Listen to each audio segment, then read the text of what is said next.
Okay, ladies, I am back. A little bit of calm. Okay, let me try go through this because I know the kids are going to want me soon.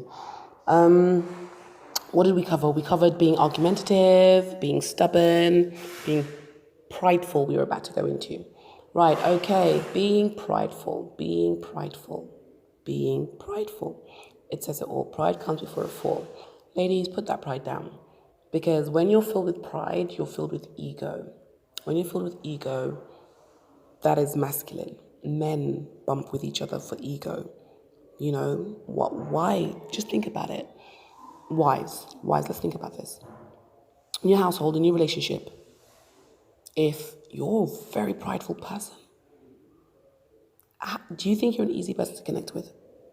Do you think you're an easy person to communicate with if you're always in your pride? You know, are you the kind of person that expresses themselves well if you're always in your pride? Are you somebody who's easily offended because you're always working from a place of pride? You know, you've got to humble it. Equally, are your partners prideful? Having a prideful partner, what is it like communicating with somebody who's prideful? Somebody who is, deems themselves a certain way. Come on. And we can't with pride because we like to take always the moral high ground with certain things. And it's like, no, we're just being prideful. Our pride gets hurt, our ego, our spirits get pricked, and therefore we respond in a certain way.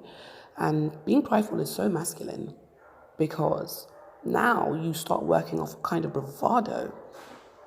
Now you start to adopt like a certain kind of posturing, a certain kind of prideful tone. Now you start to develop a level of arrogance. Now, attributed to men, that can be quite for some that can be quite enticing.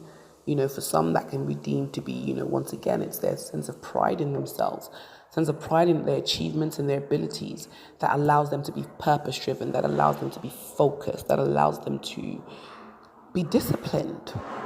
But for women being prideful, don't get me wrong, ladies, a touch of pride is needed. Some of our ladies I'm seeing out there, you have no pride. If I may be so raw, you have none, ladies. Some of you got to start popping your pride pills, like keep the bedside cabinet table or something, because what you're allowing in situations, in your relationships, within your parenting, within your sister circles, you got to get some pride. I've seen sisters say, oh, this is my best friend. They'll speak a certain way about their friend. And then when we'll get to interact and I see the relationship dynamics, no, you're her dog's body. No, you're her runaround person. No, you're the one that props her up so that she stays in her entitlement and her delusion. No, you're the friend that makes that friend feel better about herself all the time. No, do you see what I'm saying? There's just so many no's. Women, the prideful thing is not for us. It just robs you of your energy. When you're being prideful, your whole body language, it changes. Your physical presence changes. When you're not in the spirit or in the energy of pride, your shoulders are more relaxed. You are more calm. You're listening more. You're taking things in because the barriers of pride and ego are not having to go up. And a lot of the times, ladies, when we're in that spirit of pride, it's out of shame. We feel ashamed by what we've said, by what we've done. We feel ashamed that other people can see what we have said and done, or our actions are so transparent, they cannot be confused for anything else. And we take pride in that. I see women take pride in the worst of situations, and I'm like, what is there to be proud of exactly in this? In this situation where it's like a complete hot mess? What are you proud of in this situation of chaos which you have willfully created? In this situation of just dysfunction? What do you have to be prideful about? And then I've seen some of us willfully do everything to break down a man's pride. Why are we doing that? And you don't think that makes you masculine? The energy that you'll have to use for negativity is far greater in terms of being like more consuming? Come on, man. So the prideful thing, very masculine. Very. destroys your feminine energy to the core. It leaves beautiful women, not seeming as beautiful because now their spirit and their energy is bitter because it's one filled with pride. Now, couple that with being argumentative, stubborn, and prideful, okay, cool. Now we're going to add the next one, being petty. Oh, it infuriates me, and I've got to keep it real. I have a touch of the petty spirit, so I know why it infuriates me. I know why. And for me, it was a little bit messed up back in the day because it's like, for friends, no, the pettiness didn't come out. Ride or die, everything for friendship. But then in relationships, oh yeah, petty urge should come out. Yes. Oh, he said something in such a way, I didn't like that. Okay. I wasn't going to respond in an overt way. But yeah, that cut, it affected my pride. So do you know what? I'm not going to, what they call now, I'm going to ghost him. I'm not going to entertain his attention anymore and his advances. I'm not going to speak with him. I'm going to take his number out of my phone book because I don't remember any numbers, ladies. Anyone who knows me knows. If my phone battery dies, you're not getting a call from me because I don't know numbers. If I lose my phone, if you don't know how to communicate with me, we might never communicate again because I don't remember numbers like that. Do you see what I'm saying? So that was my go-to of, and other people didn't know it, but that was my petty.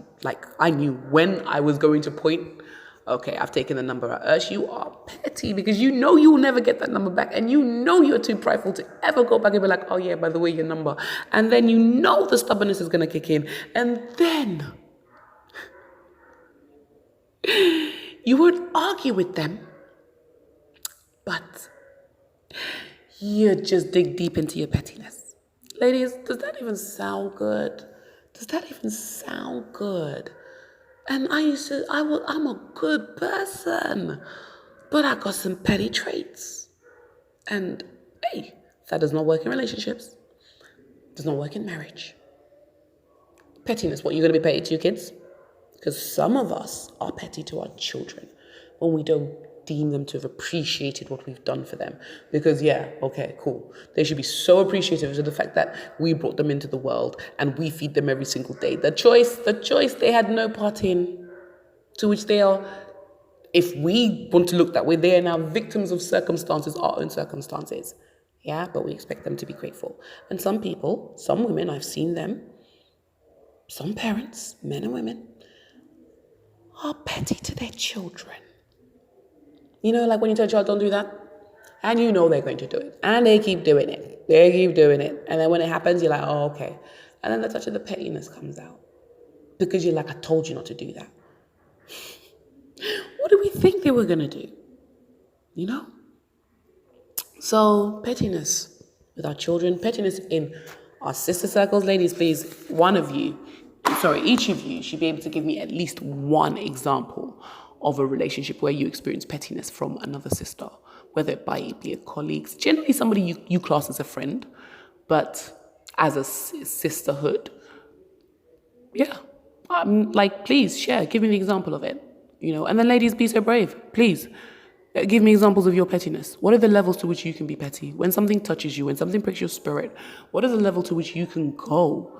Because if we don't know the levels to which our sisters can go, then we just don't know anything. Because then I don't know where to bring my sister back from. I don't know the signs and the triggers when I'm seeing her. Okay, she's going down petty. And sometimes for some sisters, you can see it and be able to stop them. And other sisters, you're like, oh, from time she said it in that way, her mind's already there.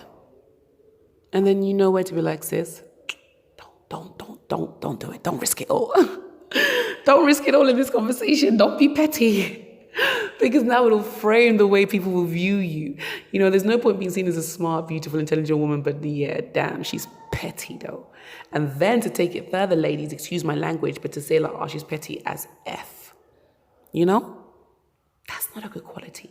How is that a feminine? If you say to somebody, oh yeah, she's petty as this, are you conjuring images of femininity and peace and just a relaxed chick? No, you're not seeing anyone who's relaxed. You're seeing somebody and when you're petty, ladies, the spirit of pettiness, it will force you to go out of your way. Because with pettiness, you know?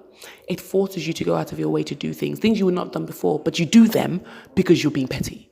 You know you're doing it, but it's like, F it, I'm going down this petty ship. We shouldn't be, man. It's just not a great spirit, ladies. It's really not. And we're here to work together to remove that from each other, man. Can you imagine just being around sisters who aren't argumentative, who aren't stubborn, who aren't, prideful, aren't petty? Do you know what kind of growth that is? Oh gosh, apologies, ladies. There's like doors slamming. Do you know what kind of growth that is? That's real growth. To be at that place from where you were to not doing that anymore or doing that less. And for those which don't battle with that, which don't battle with the spirit of pettiness, we should be around sisters that aren't petty, that don't even have it in their spirits to be petty, that are moving on a different moral compass and ethics where that's not in their spirit. But also because they actively make sure that they keep themselves in a certain mindset and a frame, emotionally, physically, spiritually, that they're not taking to petty levels, because none of us are exempt from it. Until you're in a situation that, really can test you, can you realize, oh, okay, I was petty. Oh, I can be petty. Oh, I'm thinking some real petty thoughts right now. And then you stop yourself. And then there's other people that they just live in the petty world. They just thrive off it. And they generally, their energy grows from being petty to other people, So, ladies, that one has to go. And then finally, ladies, I'm gonna speed it up. Finally, ladies, being crass. Does it not speak for itself? Crassness is just it's like the enemy of femininity. To be crass, to be vulgar in your speech, in your actions, in your mannerisms, to be in your mindset, to be crass, to think in a crass way. You think in a crass way, you can do some crass things, ladies. You surround yourself by crass women, you will entertain crass things. You cannot say I'm not a crass person, but look at all my friends. They're a bit crass. But I'm not that way. I will not accept that. And you should not accept that either from yourselves or from other people. Come on, man. The book, the front cover matching the insides, the pages, right through to the end of the back cover. Come on, ladies. It's not pretty. It's not cute. Men do not enjoy crassness. Now, do not confuse aesthetic crassness. Do not confuse that. Sorry, should I say that crassness does not have a level of attraction. Men are attracted to crass women. They're attracted to crass things. It's an attraction. They go by the attraction first. But men logically will not entertain long-term, even short-term, long-term, crass women, because crass women have a certain mindset. You have a crass mindset. And I always say it starts in the mind, because if it's in your mindset, in your thoughts, it will be in your words. It will be in your words, it will be in your actions. And once it's in your actions, there's no take-backs. None. No take-backs whatsoever. None. And we shouldn't be asked to give an excuses to, take-backs. No take-backs, none. Don't be crass and you don't have anything to take back. Don't present the lowest form of yourself and you don't have anything to apologize for. Don't support other women being in the lowest state of themselves and then try to think you'll skate off and saying, but because you're not being crass. No. If Ash is not crass, she's not going to associate herself with crass women. And if they're women which are crass, but don't want to be crass, they have to surround themselves by other women and learn from how other characteristics work, how other people flow. Ladies, man, the growth, we have to be around others that are different to ourselves, but are in line with ourselves. Others who we may not be in that place, but are on a path, because other women who have either been on that path and are not there anymore, they will see other women that are like that. They'll have understanding and empathy. They'll be able to give guidance. They'll be able to give support. They'll be able to give counsel because they want to bring those women to where they are, because they understand everything is a time and a season. Everything, ladies. We just have to go through our seasons, but some of us are going through our seasons and we're not growing. And that is where I take issue. That is where I'm like, no.